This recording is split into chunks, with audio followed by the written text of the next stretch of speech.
So you've finally begun shooting in manual mode, but your images are sometimes too bright and the other times too dark. Stick around for the entire video and I'm going to simplify the process of nailing the perfect exposure every single time. Let's make an artist out of you.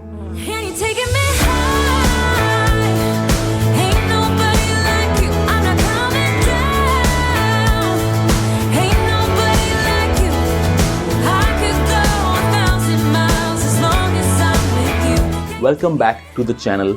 My name is Kenneth and this is part 3 of my photography tutorial series.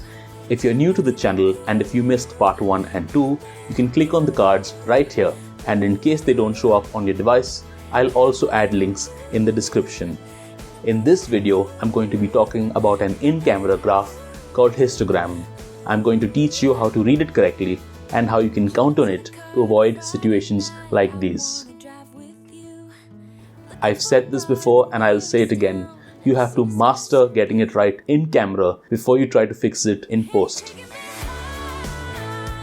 If you enjoyed this video, make sure to hit the subscribe button and the notification bell so you don't miss any future uploads. Let's begin your third photography class. The most common mistake that a new photographer makes is trust the brightness on the camera's LCD display. If you're shooting outdoors or in sunny conditions, you can't see your LCD very well, and you might end up overexposing your image because the glare was too harsh.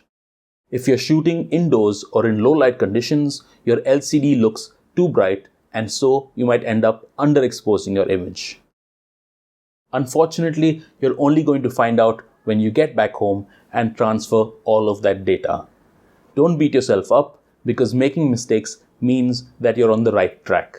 You're basically learning what not to do. Every established photographer was once there, and so was I. Let's go back in time a little bit to the days when digital sensors and memory cards weren't a thing. Photographs were captured on a transparent sheet of plastic, aka celluloid, aka film photography.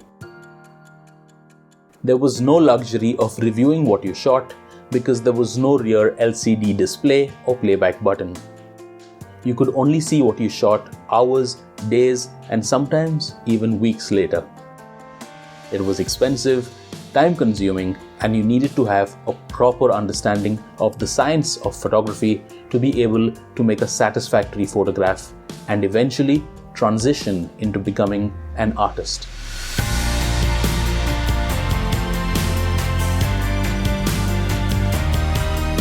With the advancement of digital cameras today, it's never been easier than it is now to become a photographer. You take a couple of shots, then look at the back of your screen, keep what you like, and discard of what you don't.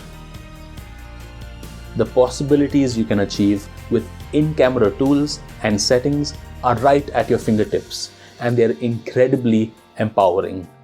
Press the info button on your camera until one such tool pops up. This is the luminance histogram, and it will help you get the perfect exposure. Technically speaking, there is no single perfect exposure, but for the sake of simplicity, let's call the exposure you visualize the perfect exposure. You can also artistically underexpose an image or overexpose an image. How do you do that? Let's find out. Here's what the histogram of a well-exposed image looks like. The x-axis indicates luminance or the intensity of light, and the y-axis indicates the amount of pixels that are affected by it. On the left is the darkest black at 0, and on the right is the brightest white at 255. These two values indicate a loss of pixel information. So basically, you don't want to have deep blacks and you don't want to have extreme whites. What you do want is a histogram that sits nicely in between these corner values, just like this one. It has a good balance of shadows, midtones, and highlights, and its edges don't touch either corner. Here's what the photograph of this histogram looks like. There is visible information across the entire frame, and none of the details are lost. If the same photograph was accidentally underexposed, here's what the histogram would look like. Its readings have moved to the left, indicating an increase of darker pixels. If the same photograph was accidentally overexposed, here's what the histogram would look like. The readings have moved over to the right, indicating an increase of brighter pixels. Based on the lighting conditions and the types of color tones in your frame, your histogram will always look different. It's almost like a fingerprint of your photograph. They're all unique. Here are a few shots that are well exposed, and here's what their histograms look like. Let's look at image A. There aren't many midtones, but there are shadows and highlights. As long as the blacks and whites aren't clipping or reaching the corner values of 0 and 255, the image is properly exposed. A balance of simply shadows and highlights. Image B is the high key photograph, which means there is an abundance of brighter pixels across the frame. The midtones and shadows are minimal and sometimes even negligible. The histogram leans largely towards the right. Image C is a low-key photograph and is the exact reverse of image B. There's an abundance of darker pixels and the highlights are minimal. This exposure takes your audience's attention exactly to your subject without any distracting tones or elements. Its histogram doesn't display many midtones or highlights, but it's still a perfect exposure. What really is the perfect exposure? We've clearly seen that there's no one histogram fits all. Coming back to the point I made earlier, the perfect histogram is the one that you pre-visualize for a particular scene and assert so as to achieve that particular look. All you have to do is make sure that your histogram sits largely within the two corners so you don't lose visible details.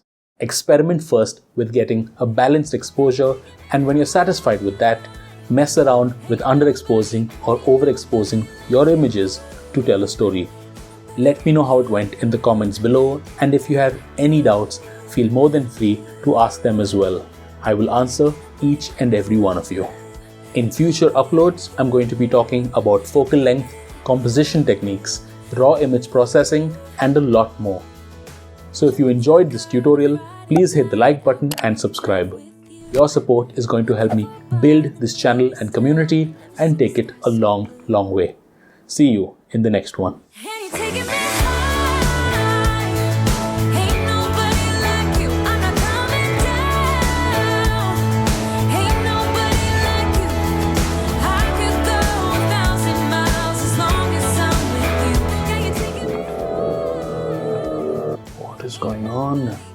What's going on? I can't even record. With the advancements of digital camera. Oh man, it's getting hot in here. This is getting tough. Take 42. But what really is the perfect exposure?